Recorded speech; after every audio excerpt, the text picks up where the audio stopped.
Ready? Can we go? Hello everybody, I am back here on Broadcast Alley, ITSPmagazine. We booked a few guests in these days. We've been very busy, and today I ran into the man that wasn't supposed to be here. That is and true. As a matter of fact, I said to That you, is true. You are not here. But you are, and I'm glad you're here. And I'm very grateful to be here. Steve Luczynski from the Aerospace Village, as you can see from Proudly.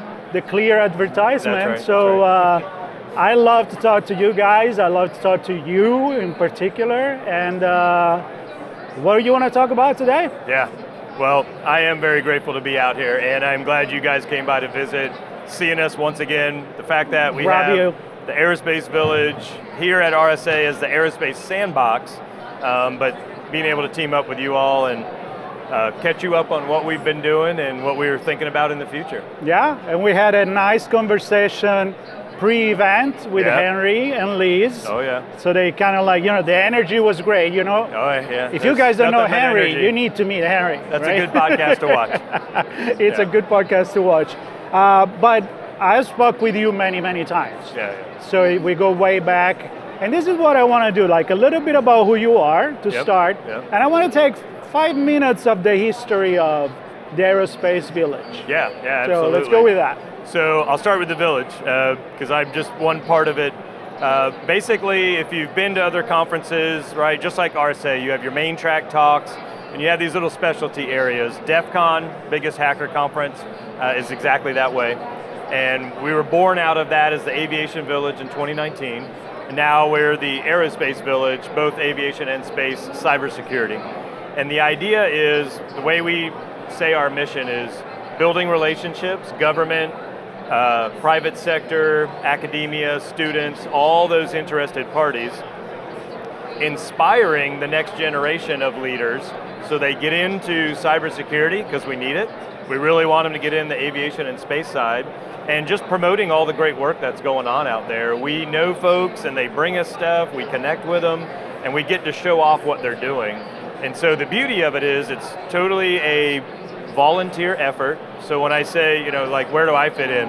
I am one of the folks, I had a military pilot background, got into cybersecurity, so I get to bring both of those fun things that I like to do into this effort as a volunteer.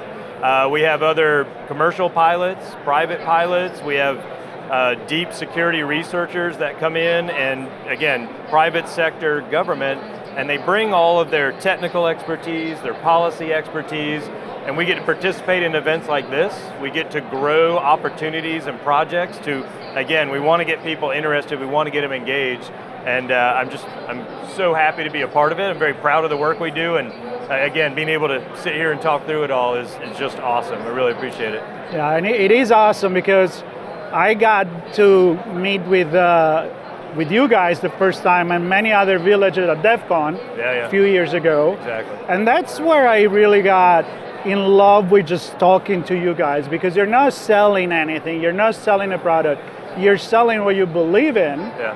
We're all selling something, right? Yeah. But when you're passionate about something, and God, just by walking today, I see you guys, and again, the energy, just incredible. And I've got that from the RSAC Village and the IoT, and all the other villages that are there. So why is the Aerospace Village important?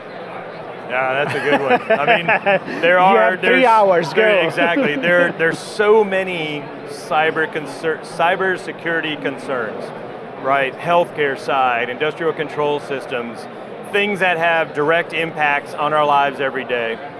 Aviation and space, sometimes they have that direct impact, and when you're flying on an airplane, it is very direct that you want it to be secure in the cyber sense.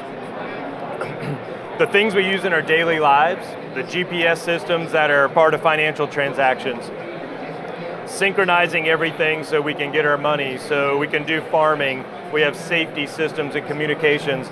It's those types of things that people don't always know about it, and so maybe it doesn't have that daily in your face, and it may at times not be quite as important, but it still has an area where we need to focus.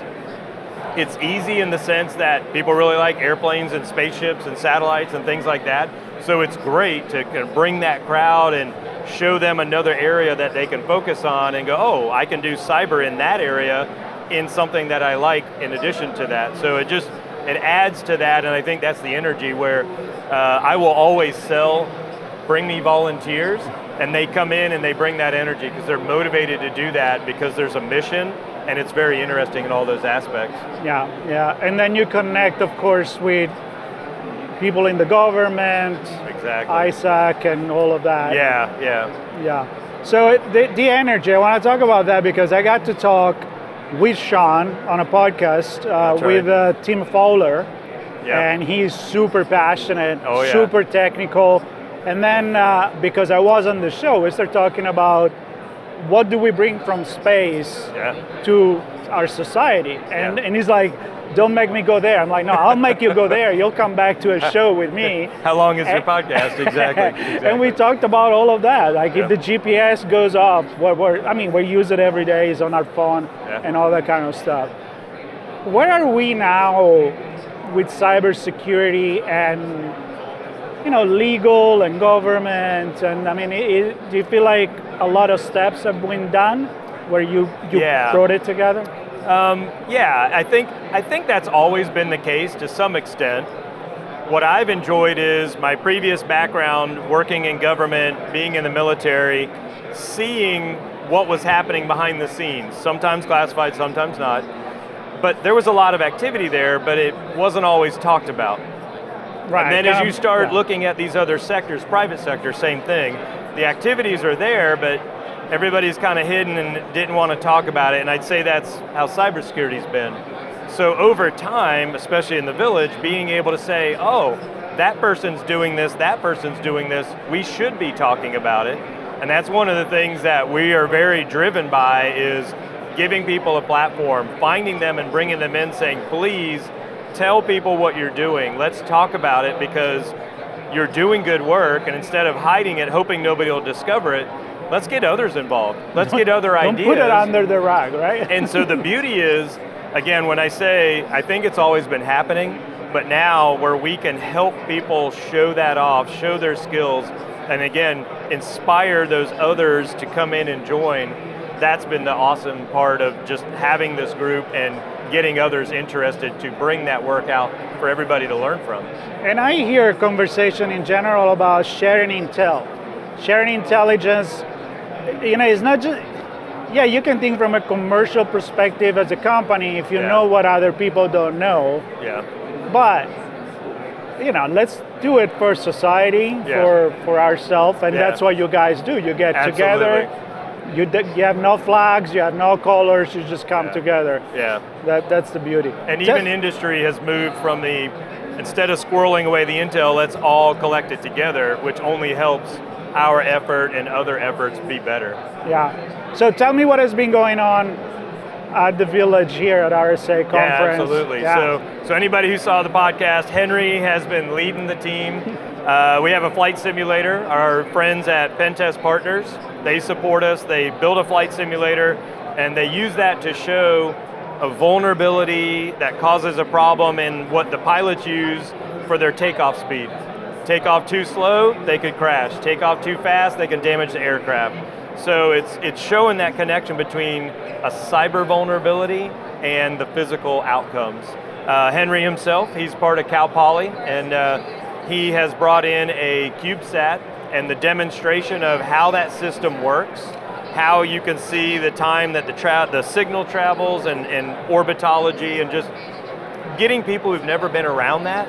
It is magic, no doubt about that. But when you have somebody like him explain what's going on, you're like, oh, that's not so bad. Can't say I understand it, but I at least appreciate what you're doing to educate folks. Yeah, you get the one-on-one, right? Yeah, and it's the one-on-one, the engagement and interactions.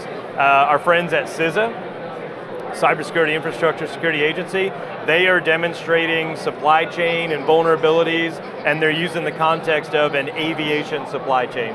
So things that we can bring that get people to come in, and again, it's educating this audience, giving them a little bit more of a technical background where they don't always have that sometimes.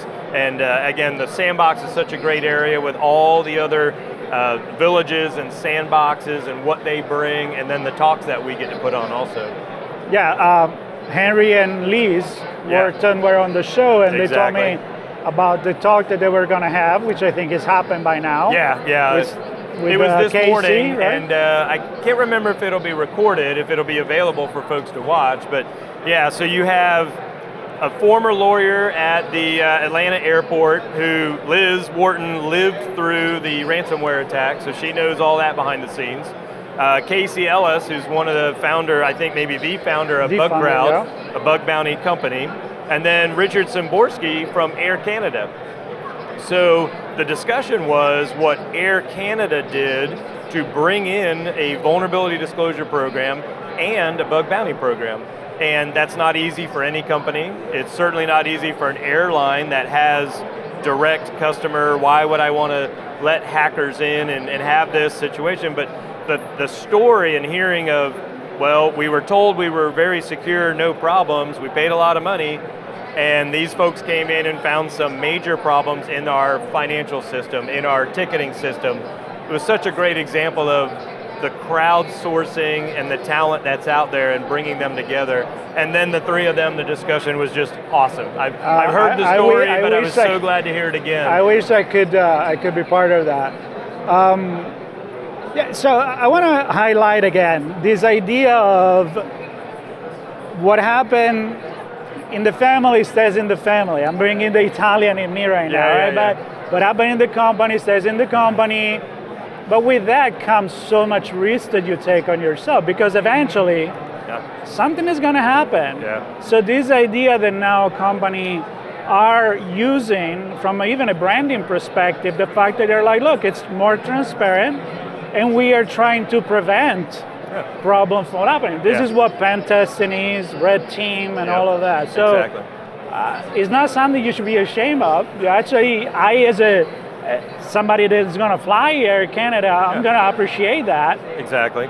Because actually, better to know. Yeah, right? absolutely. And like even in that example of a vulnerability disclosure program, a bug bounty program, it's not willy-nilly come in and hack everything. It's certainly not come hack an airplane. That is not what's going on. No. Nobody's doing that openly. There's plenty of testing behind the scenes because that was what needs to happen. It's done in a very smart way, and like you're saying, we're all going to have some kind of breach.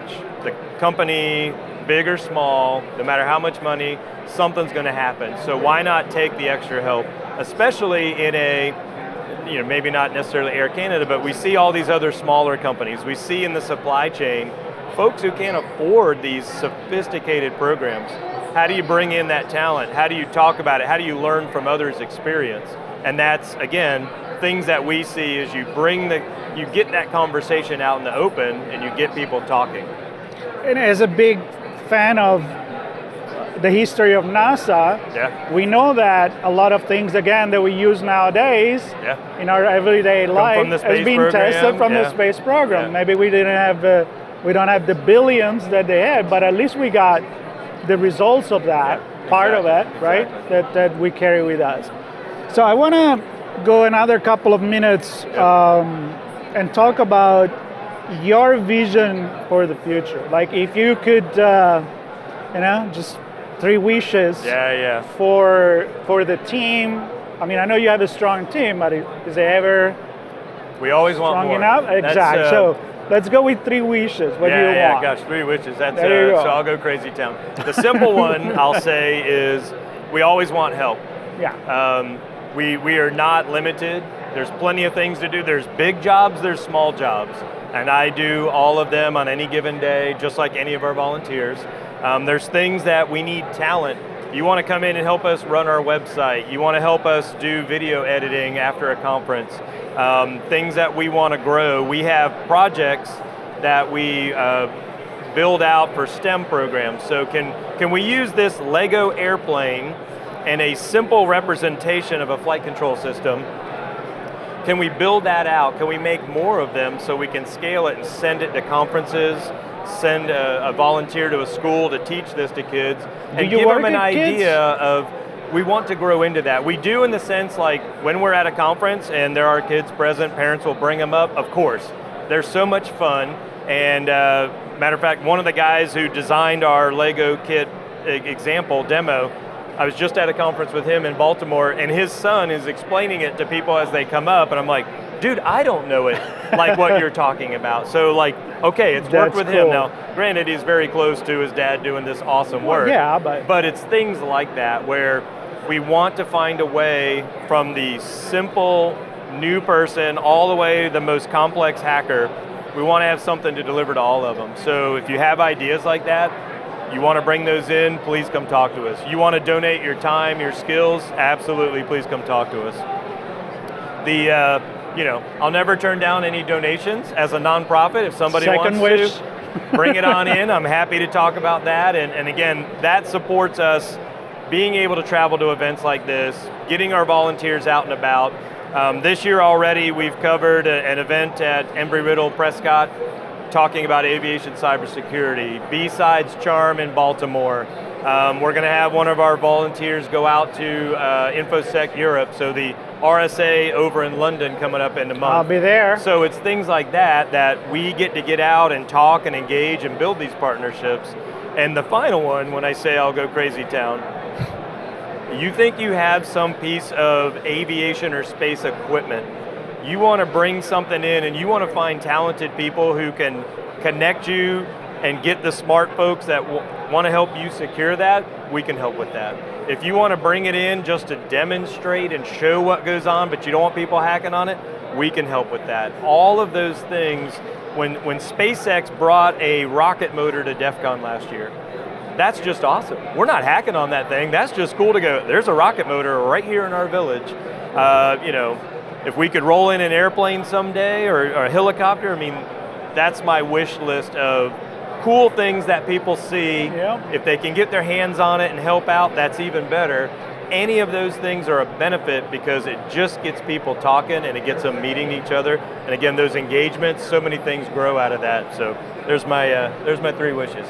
It's not that crazy. It's a small list. It's not that crazy. I think they're all feasible. I think that people are listening right now. Somebody may have a connection that hopefully will make it happen. Yeah, absolutely. But I have to say that the idea of the engine, right, at the village, I mean, you float, expensive piece of of airplanes. A little bit of time, yeah. And when I happened to see, I don't know, the Endeavor out in LA, the space shuttle, and you just saw it. Yeah, for it's real. Awesome. It's so it awesome. Just changed your life. It is. You're like, oh my God, this thing has been in space, exactly. right? And I'm right back to all the space shuttle stuff I grew up around. Yeah. I love going to Aerospace Village. It's all of those things, and that, again, it gets people motivated. Yeah, well, I feel like I am an honorary member. I just made myself of the Aerospace Village. There's no doubt about that. I am passionate about helping you out to spread the word out there. I know Sean, same thing. It's just, we're more comfortable talking in two. Yeah. But I know it's jealous not to be here for this conversation. And I want to thank you for all you guys do. Yeah. Thank you for finding the time. Thank you for being here, even when you're not here. Yes, I know. So he's not here. I'm very grateful. My company was very gracious. So very cool. Again, I appreciate it. And this is on behalf of all of our volunteers, just getting to represent them and all the hard work they do. Absolutely. All right. Well, that's it. Yeah. Thank you, everybody. Really appreciate it. And support the Aerospace Village. Thank you. Awesome.